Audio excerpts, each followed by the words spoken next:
Michael Vick, four-time Pro Bowler, leading rusher in NFL history from the quarterback position. All sorts of guys running around right now in the NFL. Man, it's they're fun. Running all over the place. They it's are. A great thing to see. Let's talk about Daniel Jones because he may not be Lamar Jackson, but when I watched him yesterday, I got to be honest, for a first NFL start, 90 degrees in Tampa, you're trailing big.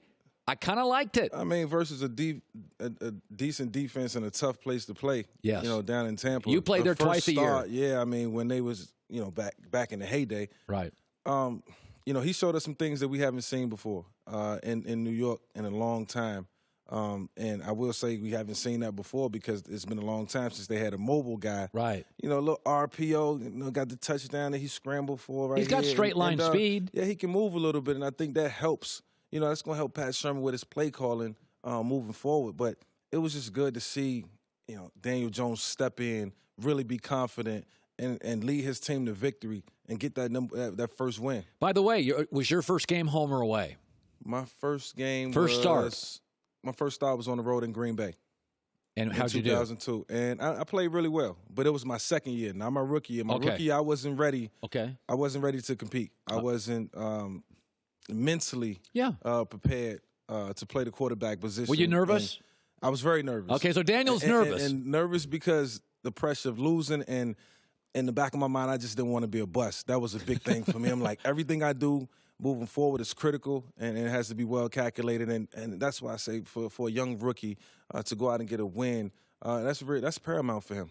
So I was on Twitter last night. I said about Baker Mayfield, I said, he's too prone to bail on the pocket. But this morning I went on Twitter, and a lot of people I respect are like, actually, statistically, he's better throwing the ball moving than he is stationary. Now, again, I don't look at Baker and think of you, but I do think a lot of his best plays have been kind of ad-libbing. Yeah, ad-libbing. Did you sometimes, when you watch Baker, is it possible he feels better moving and throwing? Yeah, ad-libbing and outside of the pocket. When I think about some of his best plays, I kind of see him just scrambling and winging it a little bit and, being accurate doing it. But not a lot of highlights that, I've seen inside the pocket. Which is why they should move him. And because of his height, they should move him around. Now, talk about his height. Now, that's something that's not a small thing. Yeah.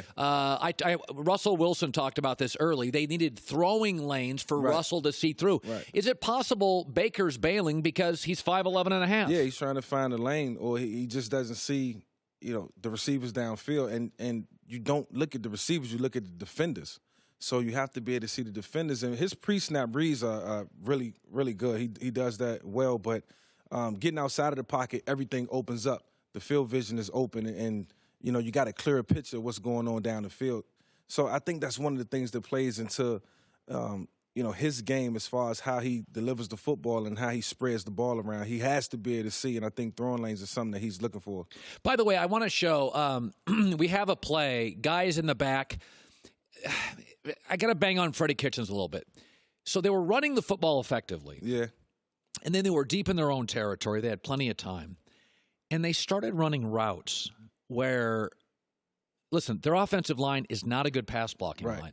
And you had wide receivers running down the field back to Baker Mayfield. And Aaron Donald is eating you alive. Now, these are some of them. I hated this offensive series by Freddie Kitchens. I mean, come on. Not good. By the way, Backed when up. they did run, they picked up 7. Yeah. No, when you watch these plays, they're running like long crossing patterns. Long Look at the receivers. routes. Now watch this, Michael. Jeez, they're running. That's an all-go concept, and that means you're trying to hit something deep, but you can't do that without being in the 6-man protection. That's a 5-man protection, which means they're trying to block 5 on 4, because most of the time you get 4 defensive linemen. You do gain an advantage with 1 offensive lineman in a 5-man protection. But you can do that with 4. a better offensive line. But you can't do that versus Aaron Donald. And then you got Dante Fowler, who's starting to turn into a game record. Yeah. So that should have been taken into account doing film study during the week. Let's stay out of these 5-man protections, more 6-man protections. Keep a back end. You can keep a running back in the backfield and still accomplish the same thing they're trying to do now. Yeah, I hated this series. I hated it because that's horrible. Yeah, I mean you're you're looking for post patterns. Yeah, it's too much trying to develop. They're trying to get too many things to develop down the field. I mean, look at these guys. They, 30, 40 yards into their routes and not even looking back, like you said. I mean, you got Aaron Donald on the field. It should be more, crossing routes. By the way, the week before, routes. They scored a touchdown on a slant pattern to OBJ. Yeah, I mean, and, quick screens to the running back. You got to do things that negate the pass rush. Obviously, Baker didn't mix up his snap counts because that's one thing I would have been doing, just and taking into consideration to keep the defensive line at bay. It's a lot of teaching and correcting that needs to happen for this Cleveland Browns team, and doesn't get any better with Baltimore. 3 things in the NFL I've watched and said, wow. New England's defense, wow. Kansas City's offense, wow. And Dallas's talent. Yeah. Just everywhere. Dudes, and they're all young, and they're all healthy. I know Miami's crappy. When you see Dallas, what do you see? I see the same thing you just said. Talent everywhere. When you look at the receivers, they got guys who can run good routes and catch the ball. They got a quarterback who's in total control. They got a running back who's arguably the best running back in the game.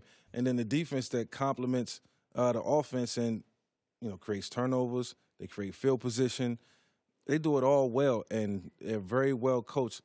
Kellen Moore deserves a lot of credit for what he's doing with Dak Prescott. But overall, just, personnel, this team has been put together the right way, and it's showing. And whether it was the Miami Dolphins or whoever they beat, they line up and they beat them. We can't reduce the impact of the wins because the teams are bad. Yeah. Your eyes don't lie. Yeah, when I watched Dallas, I can make an argument. Best young talent in football. Yeah. 2 great linebackers. Great corner. Oh, man. Van Der Esch, he just reminds me of like a modern-day Brian Urlacher. That's exactly what it reminds me of. Like real talk. He's all over the place. He makes the other guys better around him. DeMarcus Lawrence, he's been a force for years, and now he's starting to step up and be even better because he has 2 linebackers behind him that can pick up the slack. They can blitz from anywhere. They got corners. I don't know too much about the safety positions, but they got 2 good corners. That's quality. This is the team that's going to go deep into the playoffs and could be one of the best teams in the NFC. I don't think you're nuts on that. Michael Vick is joining us. So I said yesterday, you talked to Lamar. He clearly got bigger in the offseason. Yeah. Baker Mayfield was doing commercials. He was doing trap work because, dude, he is jacked. Stay focused. Man, they just run. Yeah. I got to tell you, when I watch him play, I think they're tough. I know Kansas City's better. But what did you make of Baltimore yesterday? Baltimore's going to be really hard to beat. That offense that they run could only be contained in a place like Arrowhead. And I don't think Kansas City has the best defense. The defense is good enough. I think they're like 1 corner away from being really talented. They on are, defense. But they fell behind. Baltimore fell behind, and their offense didn't look the way it looked, over the last Anything couple you weeks. did remind you of Baltimore, or has the game changed? The game has changed a lot. You would have died for this. Depending on where I was at, in Atlanta, that offense, it was like staple, something that I would have thrived in. Ultimately, you have to be conditioned and you have to be in good physical shape to run an offense like that, which Lamar looked like he is. But, I think at some point it has to evolve into more.